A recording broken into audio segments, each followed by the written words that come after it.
Sad, osobenost Lukinog evanđelja je takođe u tome što ono predstavlja prvi tom rane istorije hrišćanstva. To je sad ovaj drugi deo Novog Zaveta, ako bismo tako mogli da kažemo, a to su dela apostolska. Ja sam sad mnogo preskočila, ali razumem da nas vreme prosto na neki način ograničava. Dela apostolska su najviše posvećena, mada ima naravno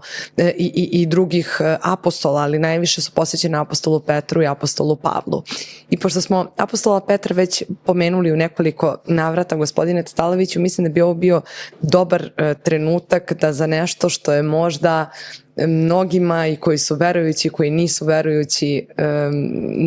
nešto što im je najbliže i najdraže, a to je apostol Pavle u smislu njegovih poslanica, onoga što je veoma prepoznatljivo, ako ne i najprepoznatljivije iz Novog Zaveta, da se sada na to fokusiramo. Kako bismo došli do poslanica, samo ću vas zamoliti opet da ocrtamo portret apostola Pavla. Ja sam na više mjesta dok sam pripremala ovaj razgovor pronašla takvu vrstu opisa da bismo apostola Pavla mogli predstaviti kao neku vrstu kosmopolite toga doba. Pa koliko je to opet sad precizno i šta je ono što je bilo u suštini njegove misije? Izvinite. Da, ništa, ne, sve u redu, mnogo pitanja, velika tema. Apostol Pavle zaista jeste ličnost kosmopolitskih sposobnosti, nerođen u jednom maloazijskom gradu koji je odmah iza Efesa i Rima bio, kažem, važan po značaju. Tu se od malena naučio grčkim jeziku i grčkoj kulturi kao materinjoj kulturi koja je bio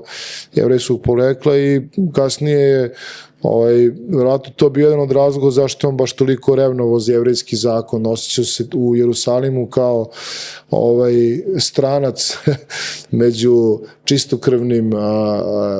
jevrejima, među onima, iako je to sam bio, mislim, ali znate, drugačije su to malo gledali tamo kad neko dođe iz dijaspore ili kad dođe iz nekog kosmopolitske sredine, a kažu, nisi ti baš odrastao ovde u Jerusalimu gde mi ovako revnujemo po zakonu, nećemo da govorimo grčki ili ne znam, da govorimo strogo na aramejskom jeziku, pišemo na jevrejskom i tako. To je jedna sredina koja je imala i takvu dimenziju kao veoma važnu razvijenu i onda je Pavle onako baš se trudio u jevrejskom zakonu do maksimuma, čak se tamo u delima apostolskim i kaže da je odobravao ubistvo arhidžakona Stefana koji je tumačeći jevrejski zakon u hrišćanskom ključu naišao na osudu Sinedriona jevrejskih starešina i kamenovanje, mislim, tako dalje. Ali onda on posle doživljava preobražaj i Hristos mu se javlja. Sad to moramo, put u Damask, molim vas. Da, put u Damask, jednog trenutka vidi svetlost i čuje glas: Savle, zašto me goniš? I jedan od velikih biografa apostola Pavla, Nikolas Rajton, je napisao da u stvari u tom trenutku Pavle shvatio da je Isus iz Nazareta zaista Mesija, zaista spasitelj, da je onaj Gospod koga je on kroz svoje versko iskustvo, kroz nadanja, iščekivanja jevrejska očekivao na nebeskom tronu ili kao političku ličnost, odjednom zadobio obrise istorijske ličnosti i naravno vaskrsle žive ličnosti, da je Pavle u stvari u tom trenutku doživao jedno stravično preumljenje i da je to bilo za njega takva jedna svetlost u kojoj on čuo glas: zašto me goniš? I oslepivši od tog događaja, on je proveo nekoliko dana u Damasku, tu je primio svetu tajnu krštenja i on je čak posle tog događaja proveo neko vreme u pustinskom ambijentu i boravio je neko vreme ponovo u Tarsu, u svojoj rodnoj sredini. I o tom periodu ne znamo ništa, ali vidi se iz njegovih kasnijih poslanica da je u stvari on u tom periodu intenzivno filtrirao sad svoje jevrejsko nasleđe i znanje iz hrišćanske perspektive i da je u tom periodu u stvari došlo do jednog zrenja koje je za njega bilo ključno. I potom on odlazi u Jerusalim, mora da se sretne sa apostolima, oni su ključ, Petar i Jakov u Jerusalimu su ključ zajednice, mora da dobije od njih blagoslov za misiju i počinje svoju misiju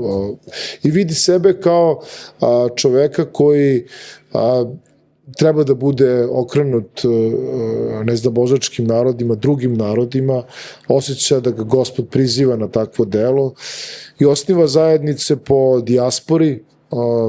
Njegova misionarska putovanja, kako vreme prolazi, sve vreme se šire. Kada on ide na kraju do Rima, do Španije, verovatno ko zna gde je sve još boravio, neverovatan putnik, neverovatan pisac, propovednik, čovjek neverovatne snalažljivosti, životne snage. Ja kad sam išao, najviše jedan primer, sa studentima smo bio jednom prilikom u Solonu i onda smo bili na Staroj Agori, gde blizu Aristotelovog trga i tu je bila nekada luka i ja njima kažem, rekao, sad zamislite Pavla ovde, koji dolazi na mesto na kojem ljudi najrazličitijih životnih uzrasta, orijentacija, kultova, pogotovo u tom pomorsko-trgovačkom, vojničko-ratničkom kontekstu su imali mali milion različitih verovanja, maltene verskih esnafa, znate, imate grupu koja je, ne znam, locirana oko Artemide, na primjer, boginje, pa ili nekog oko Asklepija, i to je sve onako po zanimanjima, po delatnostima funkcionisalo i sad u takvu jednu jedan konglomerat donosite Hrista ljudima koji ne znaju ništa o Hristovom poreklu, o Judeji. Pa i sad to treba predstaviti. Sad to treba predstaviti, sad treba na tom terenu stvoriti crkvu koja će da traje i posle o njima piše i poslanice i onda vidite iz tih poslanica kako se, da kažem, situacija kod njih razvija i sad reko imate situaciju, a ta crkva i dalje traje. Pa zaista je čudesan taj Pavle, neverovatno čudesan tip. Nekako, zahvaljujući njemu, hrišćanstvo je, mislim, doživalo svoju ekspanziju u dijaspori, u velikoj meri zahvaljujući njemu i zahvaljujući naravno činjenici da je ono na talasima tih grčkih misionara pronašlo put do svojih, do tih metropola, raznih sredina. Znate, grčki jezik je učinio to čudo da se nije pisalo na grčkom i govorilo na grčkom, teško šta bi bilo, eto imali smo i Kumran koji je bio, mislim, izuzetno uzvišenih, moralnih kategorija, izuzetna spisateljska delatnost, izuzetno organizovana zajednica koja je propala i nikakvu korist nije donala svetu u smislu tom religijskog, verskog preobražaja. A hrišćanstvo je uspelo da prodre u ceo svet jer je upravo bilo otvoreno.